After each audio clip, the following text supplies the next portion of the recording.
So reading some of the comments from my first two Intellivision videos, I realized I might have forgot to put in some info that might have been important to both the history of Intellivision and Tommy Tallarico. So in this video, I will go over those items, so without further ado, I am Professor Retro, and this is The Rise and Fall of Intellivision Part 3. So in the middle of 1981, Mattel, fearing that their keyboard division would never be able to come up with a sellable product, created a rival division whose sole purpose was to come up with a cheap add-on called the Basic Development System, or BDS. It was an educational add-on that would help teach kids about the basics of computer programming. However, since this group was to be a rival to the already created keyboard division, they had to keep the BDS a total secret, fearing that David Chandler, the head of the keyboard component division, would ever find out about the BDS. He might use his influence to end the project altogether. He did, however, come up with a low-cost alternative to the BDS called the Lucky, which derived from LUCKI, which stood for Low User Cost Keyboard Interface. However, the Lucky had lacked some of the sophisticated features that the original keyboard component had, such as having a 16K of RAM, a secondary CPU, high-res text, and in place, the ECU came with a mere 2K RAM expansion, a barely functional built-in basic programming language, and a simple cassette and printer interface. This did fulfill the promise of turning the Intellivision into a computer and keep the FTC off of Mattel's back. Additionally, via an added sound chip already inside the console and a 49-key music synthesizer, one could use the console as a multi-voice synthesizer to learn and play music. And in the fall of 1982, the ECS was shown first at the Mattel annual sales meeting, officially ending the ill-fated keyboard component project. And in 1983 at the Las Vegas Consumer Electronics Show, the ECS was originally shown, and soon after that the ECS hit the store shelves, thus finally keeping the FTC off of Mattel's back, and Mattel was avoiding a $10K per month fine.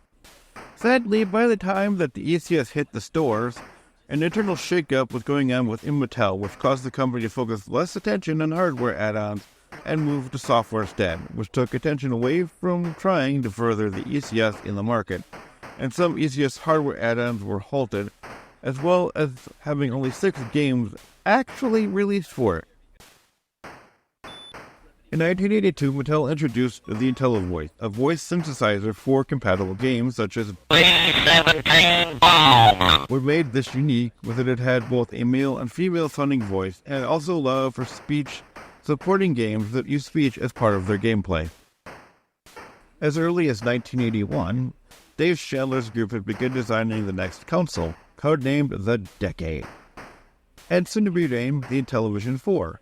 It was to be based on a 32-bit processor with 16-bit custom advanced graphic interface chip. The specs called for dual display support, with 240 by 192 bitmap support, 16 programmable 12-bit colors, anti-aliasing, 40 by 24 tile graphics mode, 4 colors per title, 16 with shading, text layer and independent scrolling, 16 multicolor 16 by 6 sprites per scan line, 32 lines of hardware for sprite scaling, line interrupts for reprogramming sprites, and color registers, which would allow for many more sprites and colors on screen at the same time. It was going to be the machine that would lead Mattel Electronics into the 90s. However, it never happened because on August 4th, 1983, most of Mattel's hardware people were laid off. Former VP of Marketing, Terrence Valesky, knew of the huge losses the company had, but also recognized the demand for video games in 1983.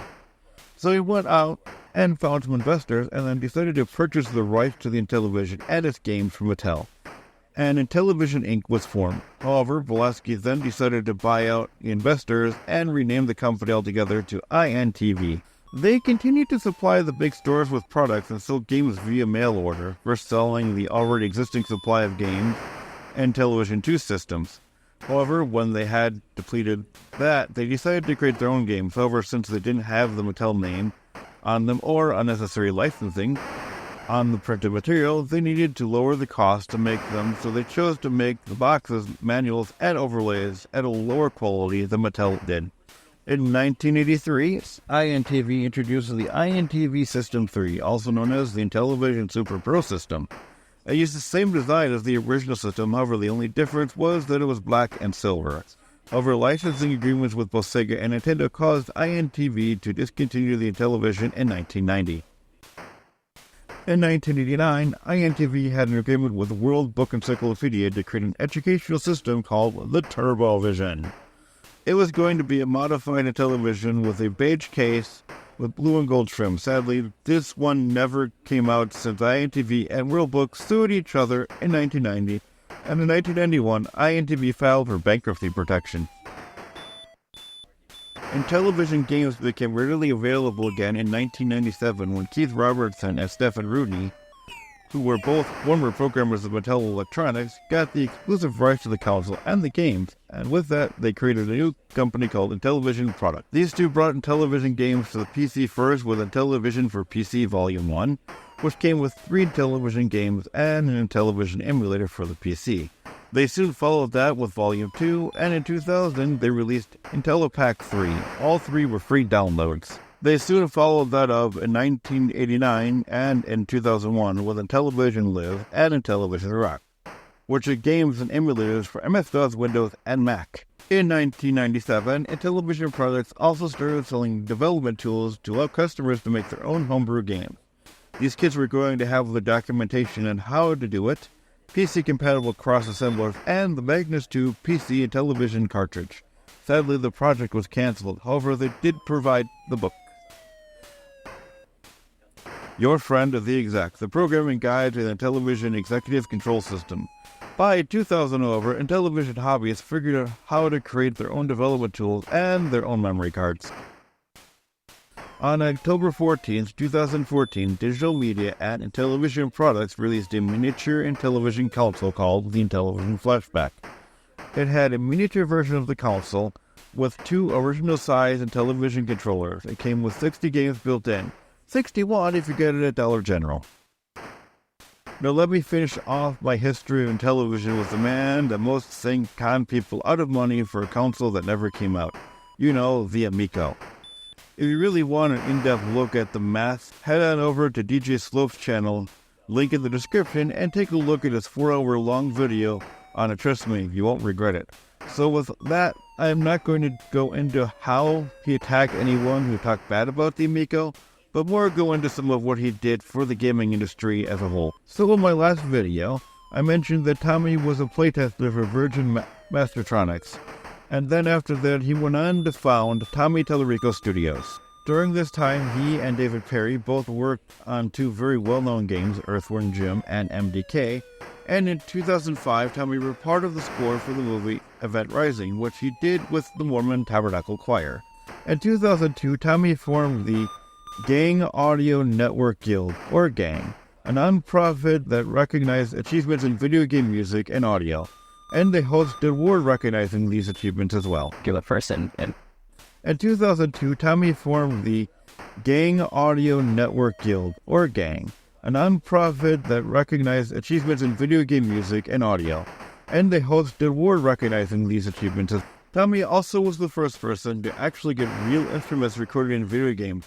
The first game he did that with was Terminator on Sega CD. However, some of what he claimed over the years was proven to either be false or grossly exaggerated when a YouTuber by the name of H. Bomber Guy did an essay on him. And as of February this year, Tommy's house in San Juan Capistrano was put up for sale for a whopping $2,999,000. So I hope this part satisfied anyone who felt I left any info out on both Intellivision and Tommy Tallarico.